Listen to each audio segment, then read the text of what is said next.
Hey everybody, welcome back to Pine Ridge Archery. Wanted to talk to you about our Wishbone string and cable dampeners.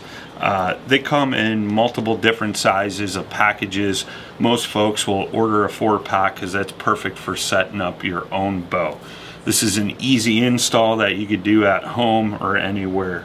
You'll notice at the bottom of the eye here, there's kind of a trench with a wider disc piece in the center before you get to the two wishbone legs. You're going to want your string or cable to rest between the eye opening and that bigger rounded disc part in the center.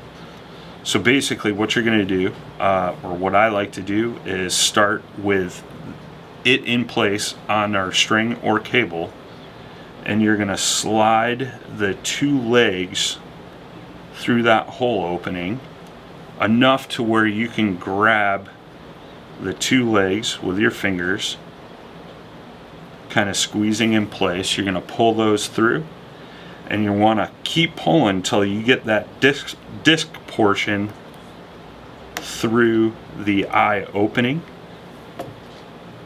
and your wishbone cable and string dampener is installed. If you're a little off position, just kind of hold your string in place and you can pivot this around so you can have it exactly where you like. Super easy install, no tear. The two legs is a nice function. This is going to quiet down your bow shot after shot. Those are the Wishbone string dampeners from Pine Ridge Archery.